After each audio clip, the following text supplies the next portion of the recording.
Hi friends, నేను మీ దేవా. Welcome to the కలికి ఇండియన్ కల్చర్ యూట్యూబ్ ఛానల్కి. ఇప్పుడు మనం ఎక్కడ ఉన్నామంటే అంబేద్కర్ కోనసీమ జిల్లాలోని మందపల్లి అనే గ్రామంలో ఉన్నాం.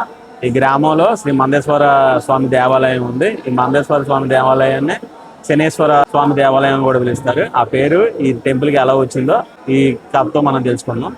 ఈ గుడి యొక్క ప్రాముఖ్యత ఏంటంటే వరుసగా 5 దేవాలయాలు ఉంటాయి. గుళ్ళు అదే ప్రత్యేకత. మందుడు ప్రతిష్ఠించిన మందేశ్వర స్వామి, 7 అమ్మవార్లు కలిసి వచ్చి ప్రతిష్ఠించిన పార్వతీమాత, బ్రహ్మ ప్రతిష్ఠించిన బ్రహ్మేశ్వర స్వామి, సర్పరాజు అయిన కర్కోటకుడు ప్రతిష్ఠించిన నాగేశ్వర స్వామి, గౌతమ మహర్షి ప్రతిష్ఠించిన వేణుగోపాల స్వామి, ఇలా 5 దేవతల గుళ్ళు ఉంటాయి వరుసగా. ఈ గుడి నిర్మాణం కూడా చాలా పాతదే. కాకతీయ రాజులు, దాని తర్వాత తూర్పు చాళుక్య రాజులు దీన్ని నిర్మించారనే చరిత్ర చెప్తుంది. దాని తర్వాత దీన్ని పూర్తిగా అభివృద్ధి చేసింది అయితే మటుకు విజయనగర సామ్రాజ్య రాజులు దీన్ని పూర్తిగా అభివృద్ధి చేశారు. ఆ తర్వాత మన పూర్వీకులు దీన్ని అలా కాపాడుకుంటూ వచ్చారు.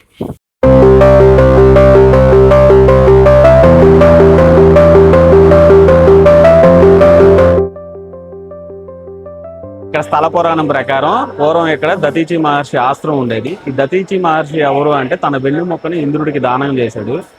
ఆ ఇంద్రుడు ఆ వెన్నుముక్కతో వజ్రాయుధాన్ని తయారు చేసి కైటబుడు అనే రాక్షసుని సంహరించాడు అన్నమాట. ఈ కైటబుడికి 2 కొడుకులు మాట.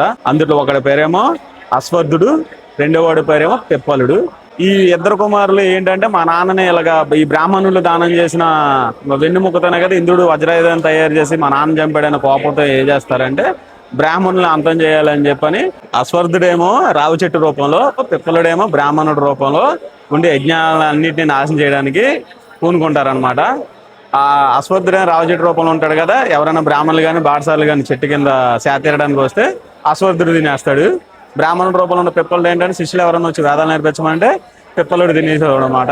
ఇలా బ్రాహ్మణులు అందరూ అంతరించిపోతుంటే దక్షిణ భారతదేశానికి వచ్చిన అగస్త్య మహాముని దాని సమస్యని గమనించి వృద్ధ మహర్షులు, గౌతమ మహర్షులు వీళ్ళందరూ కలిసి దక్షిణ భారతదేశంలో నది ఒడ్డిన తపస్సు చేసుకున్న శనిదేవుడు వద్దకు వెళ్ళి శనీశ్వరుడికి ఈ సమస్యను చెప్తారు. ఇలా 2 రాక్షసులు మమ్మల్ని ఇబ్బంది పెడుతున్నారు, మీరు వాళ్ళని వధించాలి అని చెప్పాలి.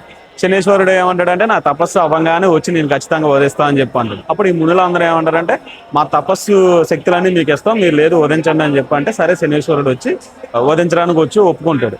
శనిదేవుడు ఏం చేస్తాడంటే అశ్వర్థుడు రావు చెట్టు రూపంలో ఉంటాడు కాబట్టి శనిదేవుడు బ్రాహ్మణ రూపంలో రావు చెట్టు దగ్గర సేతడానికి వెళ్తాడు. అశ్వర్థుడు ఏమనుకుంటాడంటే బ్రాహ్మణుడే వచ్చాడు అనుకో అని చెప్పి శనిదేవుడిని మింగేస్తాడు అమాంతం. శనిదేవుడు లోపలికి వెళ్ళి దాన్ని చేస్తాడంటే తన పేగులన్నింటినీ కట్ చేసి సంహరిస్తాడు అశ్వర్థుడిని. అలా అశ్వర్థుడు అంతరించిపోతాడు. దాని తర్వాత పిప్పలుడు బ్రాహ్మణ రూపంలో ఉంటాడు కదా, ఇలా శిష్యరేఖం చేస్తానని చెప్పని శనిదేవుడు పిప్పలుడి దగ్గరికి వెళ్ళేటప్పటికి పిప్పలుడు ఏమనుకుంటాడంటే బ్రాహ్మణుడు శిష్యరేఖ నేర్చుకోవడానికి వచ్చాడు, వేదాలు నేర్చుకోవడానికి వచ్చాడు అని చెప్పి శనిదేవుడిని మళ్ళీ తినేస్తాడు.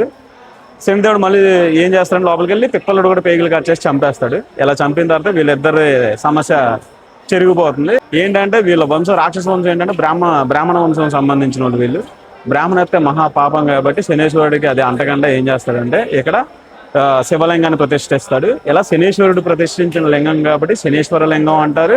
శనీశ్వరుడికి మరొక పేరు మందుడు ప్రతిష్ఠించిన లింగం కాబట్టి మందేశ్వర లింగం. అలా మందేశ్వరుడి పేరు మందపల్లి అని పేరు వచ్చింది కూడా. సో దీనికి మరి ఇంకో పేరు శనీశ్వర దేవాలయం కూడా అని పిలుస్తారు.